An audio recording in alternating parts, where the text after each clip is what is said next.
Folks, thank you so much for tuning in today. It's Friday. We're closing out the week, but stay tuned. You've got to hear some of the things that are happening around the country, the globe, and also some security warnings for you. So tune in for that and talk about the stock market, a couple other things, and some trends among young people that you maybe haven't heard of yet. Let's jump right in here. Stockwell day-to-day news, and we're seeing that the Iranian, we're keeping update on this daily, the Iranian conflict, because that's going to affect everything from the stock market to possibly your grocery bill. And it's still going back and forth. The U.S. has upped the attacks on key installations in Iran.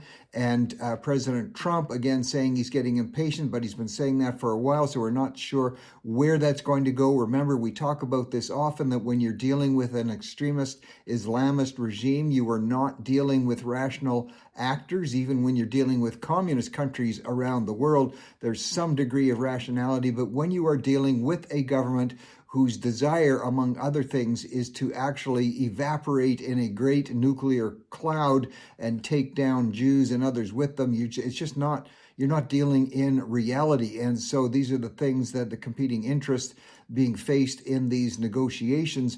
It's taken on a bit of a new level because the Iranians, remember, we've talked about the fact that the Iranian government has financed, continues to finance with what little money they've got left, terrorist organizations around the world. That would include Hamas in the Palestinian areas. That includes, of course, Hezbollah, who they've implanted all throughout Lebanon.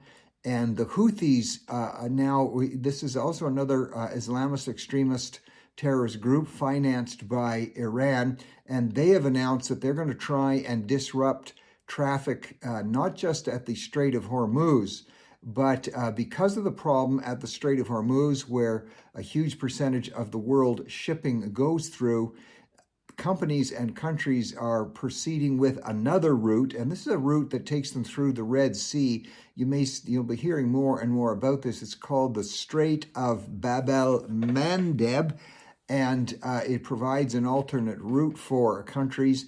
And the Houthis are saying that they are going to start targeting ships going through that area.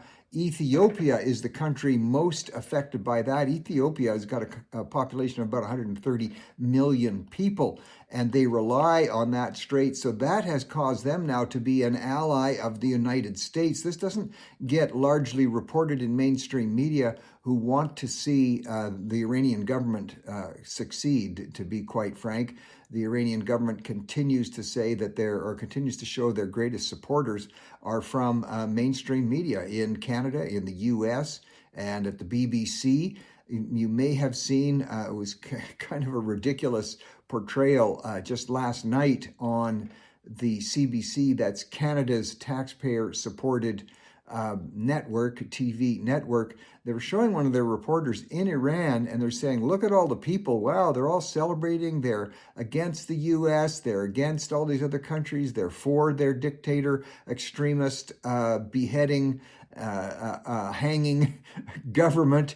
And when you looked at it more closely, it looked like a crowd of about 400 or 500 people. They were all waving the flags, didn't look that happy. And this is a common tactic among dictatorial regimes, where they force people to go out and do a show of support, and then they broadcast that around the world. The Iranian terrorist government knows they can count on news outlets like CBC, like BBC, like CNN to show that everything is wonderful in Iran. So you saw that happening, but their actions are causing actually more countries to join the U.S.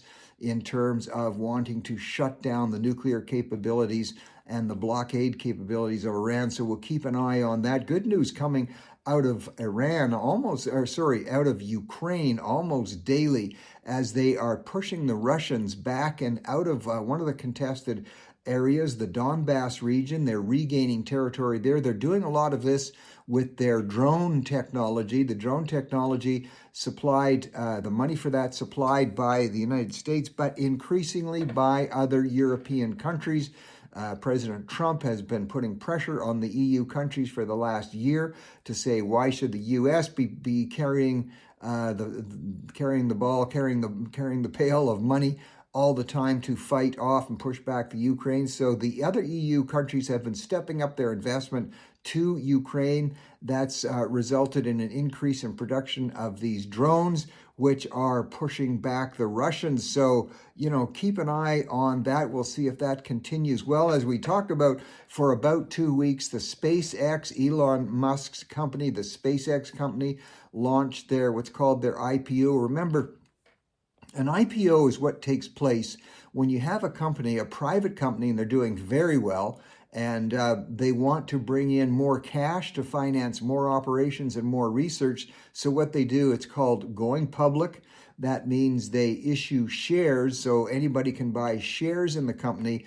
That brings cash into the company, and the people who invest shares, they get, or they hope to get, it's never guaranteed, a yearly dividend. So if you invest $1,000, you're going to hope that maybe every year for the rest of your life, maybe you get 8% return. Maybe you get 10%. Maybe you get 50%. A lot of speculation goes on.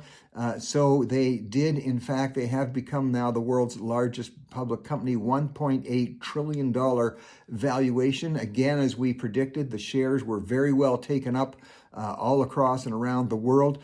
The SpaceX announced that the share price would be $135 a share at the start. But remember, share price, as more and more demand goes out for the shares, then the price goes up. So it hit a high of about $168 a share yesterday and kind of settled in at around $150 a share. So if you bought in at $135, by the end of the day, you're already making money. The other thing to note is that because many of the SpaceX employees had invested and bought shares in the company they worked for when they started there years ago, 4,400 employees of SpaceX have become millionaires overnight because of the increased value when they bought into the company. They started with the company in terms of private shares, then it went public. And this is what happens. It's important to note when you're talking to your socialist friends who say that all entrepreneurs and all companies are evil. In fact, wealth is created when people take risk and work hard, and they wind up creating wealth if the company's successful. If it's not, they fail and they learn from that, and maybe they start again, maybe they don't. But in fact, this is the normal course of events. People's prosperity overall goes up when you have a society and rules which allow people to be entrepreneurial. So many, many more millionaires being created almost overnight. This is just hardworking people. They risked, they invested, and it paid off. OpenAI is another giant company. Of course, that's Sam Altman's company, and they are observing closely what happened with SpaceX. And they are letting people know they're applying. You're going to see also an IPO coming out. They're going to be going public, a public offering, and they're going to be doing that. I would say keep an eye. They're probably going to be doing that fairly soon. And remember, with SpaceX, they have largely moved ahead because NASA, that's the National Space Agency, which is government controlled, and they, of course, had a degree of successes, but very, very expensive when there's no competitors out there, nobody pushing you to find better ways to do things. The taxpayers simply could no longer afford anymore NASA and itself as a standalone company. So SpaceX came up with, as a private company, came up with many new and innovative inventions, not the least of which is the reusable rocket. With NASA and a government program, all the rockets were lost, burned up, or dropped to the bottom of the sea when they returned. That's multi-millions of dollars every time a rocket is lost. And of course, SpaceX developed the technology to see those rockets returned, and you saw pictures and videos of that. You can go on YouTube and see it, how these rockets return, and they actually land on a ship or they land on the ground somewhere.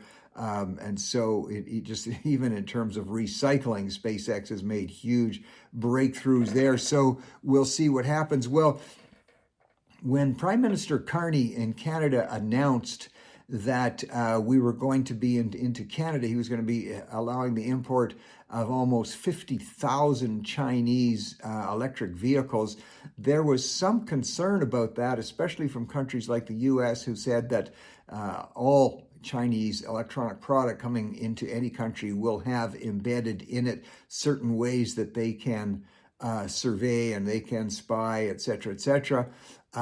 Anyway, Canada's policy under Prime Minister Carney has been to push away from the U.S. Here we are, we're literally tied at the hip to the largest purchasing population in the world. Every country in the world would love to be in Canada's position right next door to the U.S., but the strategy of the provincial Liberals has been to just push away and find more expensive ways to try and find trade. As I can tell you, as a former Minister of International Trade, I was always going around the world opening trade deals, getting trade deals for Canadian entrepreneurs, Canadian producers, agriculture, and etc. That is always a good thing to do, but to push away from your largest trading partner is just lunacy. And now we see in the United States, in Michigan, the Democrat politicians in Michigan are coming forward with a law that's going to make it illegal for anybody who owns a Chinese EV in Canada to drive across the border. They're pushing for that law.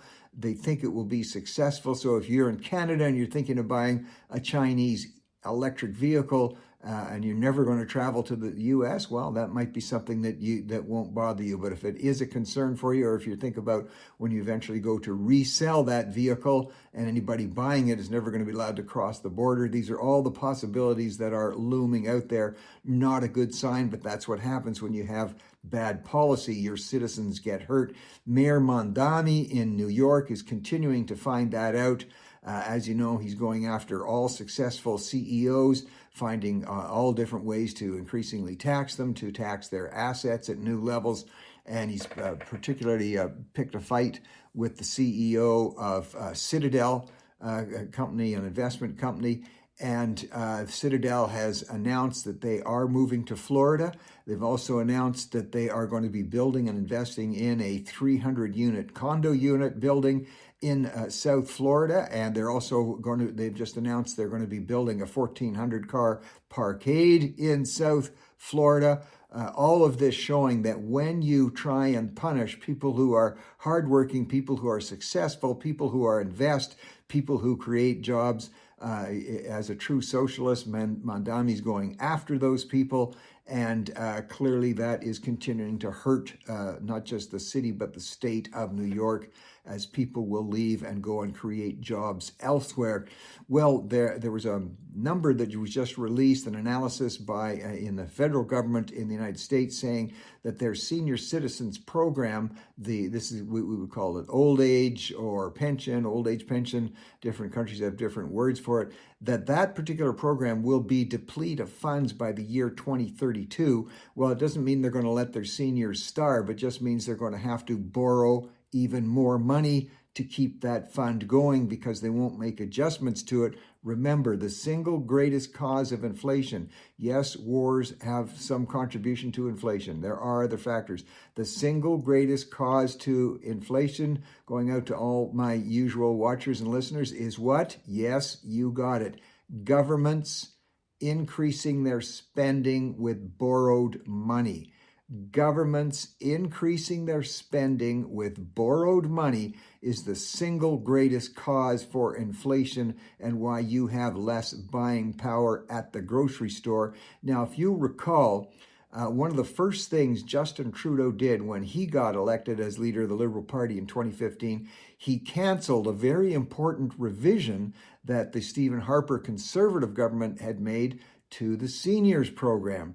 What the Harper government had done, they looked at the long-term viability of the seniors program and they said, you know what, people are living much longer lives and there's fewer people being born. We're going to have to make an adjustment or the seniors program will go broke.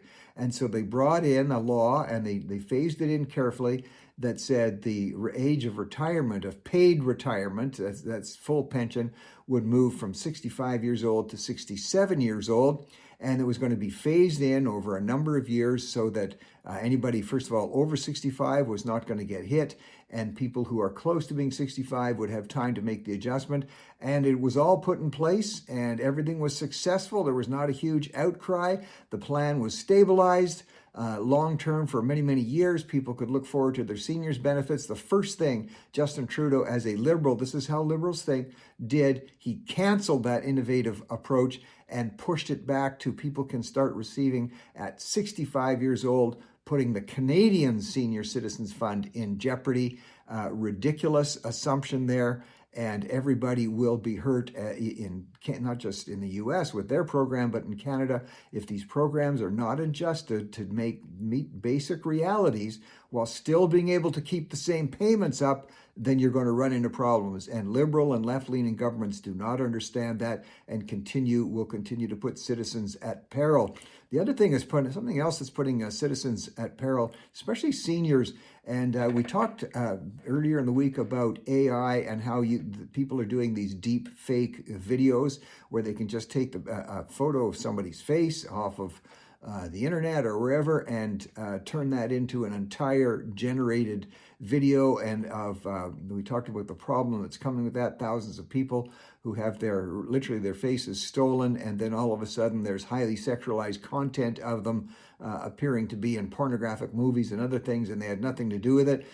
There's a warning out from the Global Call Threat Report, the Global Call Threat. This is where AI has developed to the point where your voice can be captured even in as little as 3 seconds. If you're speaking there on Facebook or you're making a comment, something as short as 3 seconds long, the fake people can take that and manufacture your voice so it's perfect. Your relatives, your dearest friends and closest ones cannot tell the difference, and people are getting phone calls, fake phone calls. It sounds like someone from their family, and they'll say either they've had an accident or they've fallen on tough times or they're stuck in the airport, and could you please send some money because their wallet is stolen. And thousands of people are being taken advantage of this. They're suggesting a couple of things.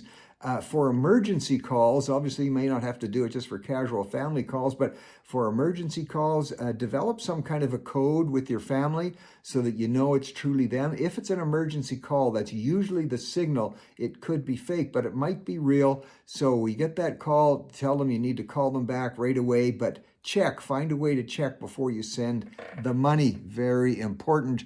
Well, for those of you who are the football, or as we call it, soccer fans, watch for Canada's first game. It's depending on when you're watching this or listening to this today, it could be ongoing now, their first game against Bosnia-Herzegovina, and we'll see how they do. Remember, Canada, for all of its apparent dislike for the U.S., the Canadian team hired a U.S. coach. That U.S. coach actually has moved the numbers for Canada. Canada used to be ranked 49 in the world in soccer, and they've now moved up over a period of time to 30th ranking in the world. So I guess all things from the U.S. are not bad. There seems to be some improvement there. Watch the Canadian team. A sad story is our Canadian tennis star, Canada's Canadian tennis star, Victoria Mboko, 19 years old. She's just incredible on the tennis court. A knee injury, and as we've been reporting here, she was doing a doubles partnership with Serena Williams, who is making an astonishing comeback into tennis at 44 years old. So that's going to mean Serena can't continue in the London round. Serena Williams is indicating for the upcoming German Open. That'll be next week. She plans to have a partner. I don't know if it'll be someone as good as Canada's Mboko, but we will see. We wish her well. Quebec, the province of Quebec, always interventionist into people's lives, and Quebecers, for some reason, seem to love being controlled by government. They've just announced a law. They're going to ban the sale of so-called energy drinks to anybody 16 and under, or under 16.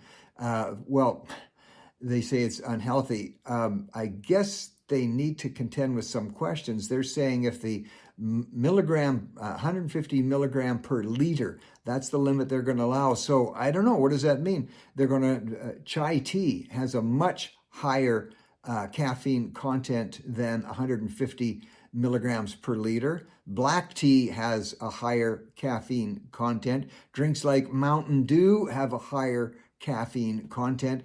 Once you get politicians trying to virtue signal about how wonderful they are, and proceeding unscientifically with something, you always create problems. This will also create a black market, believe it or not, in the energy drink business to under 16-year-olds. Under 16-year-olds are very creative. They will find a way. It's far better to deal with if you think something is unhealthy, deal with it on an information basis. So on the one hand, we legalize all kinds of interesting drugs, etc. On the other hand, we ban them. So good luck to Quebec on that one. Bloomberg is reporting today that now almost one half of Gen Z in the United States now also have more than one income, and they've developed entrepreneurially outside what's called the salaried work system, almost half. Now, I want you to compare that to the UK, where you have that's a million Gen Zs who are unemployed, and they're not pursuing entrepreneurial pursuits as in the United States and to a degree in Canada. That's because the UK is ruled by the Labour Party, a socialist party, which puts all kinds of restrictions on entrepreneurial activity, on investing. They hit you harder on taxes when you risk things. And so a great comparison there. What happens entrepreneurial and innovative approaches if you have a free enterprise economy versus a socialist economy as in the UK? Well, Steven Spielberg's new movie, Discovery Day, I like it because it's got my last name in it, is really catching attention. At least the trailers are. I've looked at them, read up on it a bit. Of course, this is as usual, Hollywood's response to attacking anybody who is successful in business. So it's a not very thinly veiled attack on the CEO of Meta, Mark Zuckerberg. Really what happened there was Hollywood was okay with Mark Zuckerberg until he actually started working collaboratively with the White House when Trump became president. And this drove Hollywood completely berserk. And they've been finding ways to attack ever since.